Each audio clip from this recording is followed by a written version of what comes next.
Jai Hind, this is Deepak and welcome to the day 4 of the series The Genesis of Indian Special Forces. Every cause waits in silence till a champion turns it into a history, and Indian Army found it in Lieutenant Colonel Rustam K. Nanavati, who was an officer of the Gurkha Regiment and was selected as Indian Army liaison officer to go to Infantry School Warminster at UK.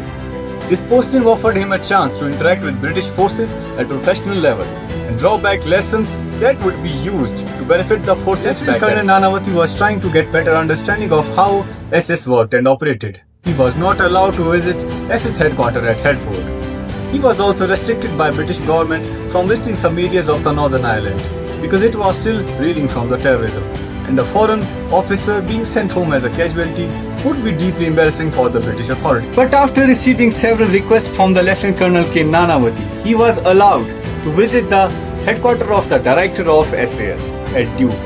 But the interaction was kept limited because of the security purposes also.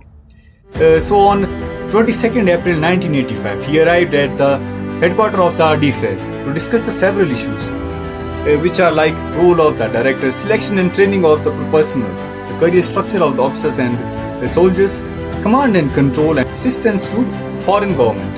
2 films classified as secret was also shown to him.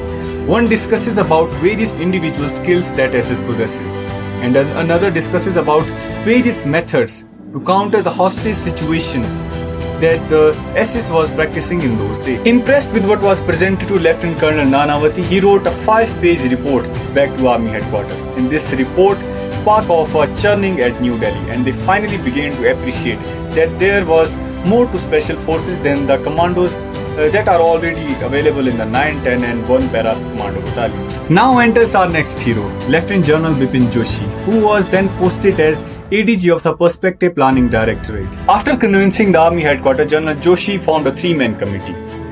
First was Brigadier N. Behari, officer of the Brigade of Guards, like Lieutenant Colonel Meghdut sir, and another of course Lieutenant Colonel K. Nanavati sir, and third was Lieutenant Colonel Sukhiman sir, as he saw merit in Lieutenant Colonel's idea, and after taking over as DGMO, he agreed that it was time to transform the para commando battalions and prepare a roadmap that would help them emerge as true special forces. Members of the committee. This committee was given 4 terms of reference.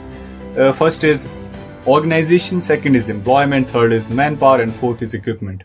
The committee began work immediately and proposed a report to reorganize para commandos to special forces. This committee suggested that present para commando battalions had to be separated from the parachute regiments and to be reorganized into the special force regiment, as both have a significantly different task to play and was yoked together forcibly for decades.